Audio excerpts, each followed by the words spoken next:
Questions to ask yourself in whatever area you find yourself working. How many friends, classmates, and relatives have you sent to their early grave? You may never know the answer until you listen to this story till the end. Dr. John Saga, thank you so much for attending my dad's wakekeeping.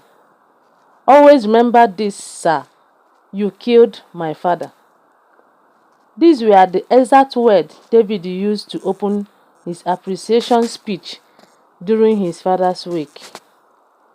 The room fell into a deafening silence, and every guest held their breath in disbelief. St. Bernard's old student members, including Dr. Saga, was visibly shocked. The weight of those words hit hard, and the confusion on Dr. Saga's face was evident. For 15 long seconds, the silence in the room was unbearable, each person wrestling with their own question. How? Why? What happened? David broke the silence, continuing with his speech.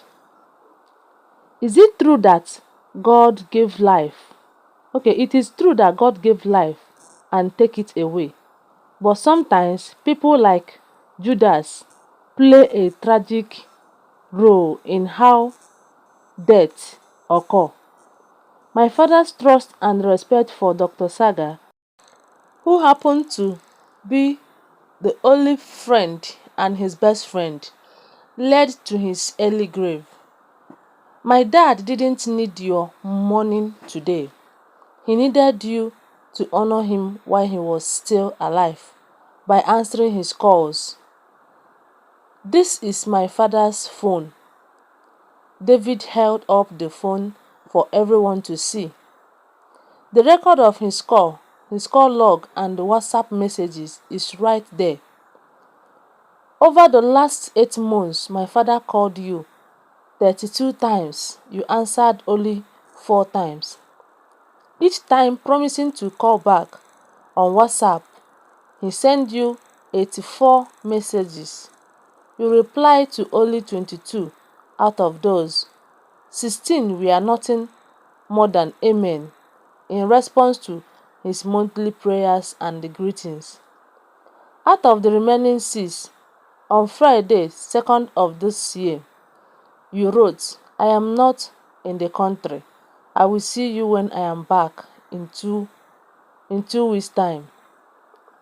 You never responded again until 7th, when he sent you birthday wishes and reminded you of your promise to see him.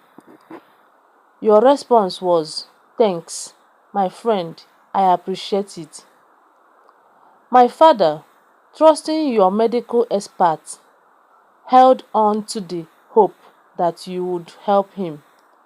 On June 12th, after reaching out to you, he told you he was very sick and needed your professional advice. You read the message that same day, yet you did not reply until July 21, when he messaged you again, saying, John, I'm dying. Your response, sorry, it's been a busy week. Let's see what happened next week. That next week became 2 months when my father sent his last message on September 2nd, asking why you were ignoring him. You replied, sorry, my friend, I hardly have time for myself these days. 6 days later, my father died. David's voice trembled as he continued, Dr. Saga, my father trusted you more than any other doctor. He believed you cared enough to give him the best advice. He stopped taking his medication, waiting for you to fulfill your promise to see him in February. Instead of telling him that you couldn't be available, you kept promising later. I know all this because I was the one typing the text on his behalf. Every day he would ask, "Did John send a message?" On the morning he died, he said, "I made a mistake for trusting John." But why didn't he help? My father never got an answer to that question. But maybe, Dr. Saga, you can answer to others who may need your help in the future. Thank you for coming today, though it feels like a blatted honor. At this point, David turned to the audience and asked, "As a doctor, how many of your family members, colleagues, and old classmates have you reached out to, inquiring about their health without them asking? As a lawyer, how many of your family members, colleagues, and old classmates have you offered pro bono services to? As a professional, how many of your family, colleague, and old classmates have you helped for free?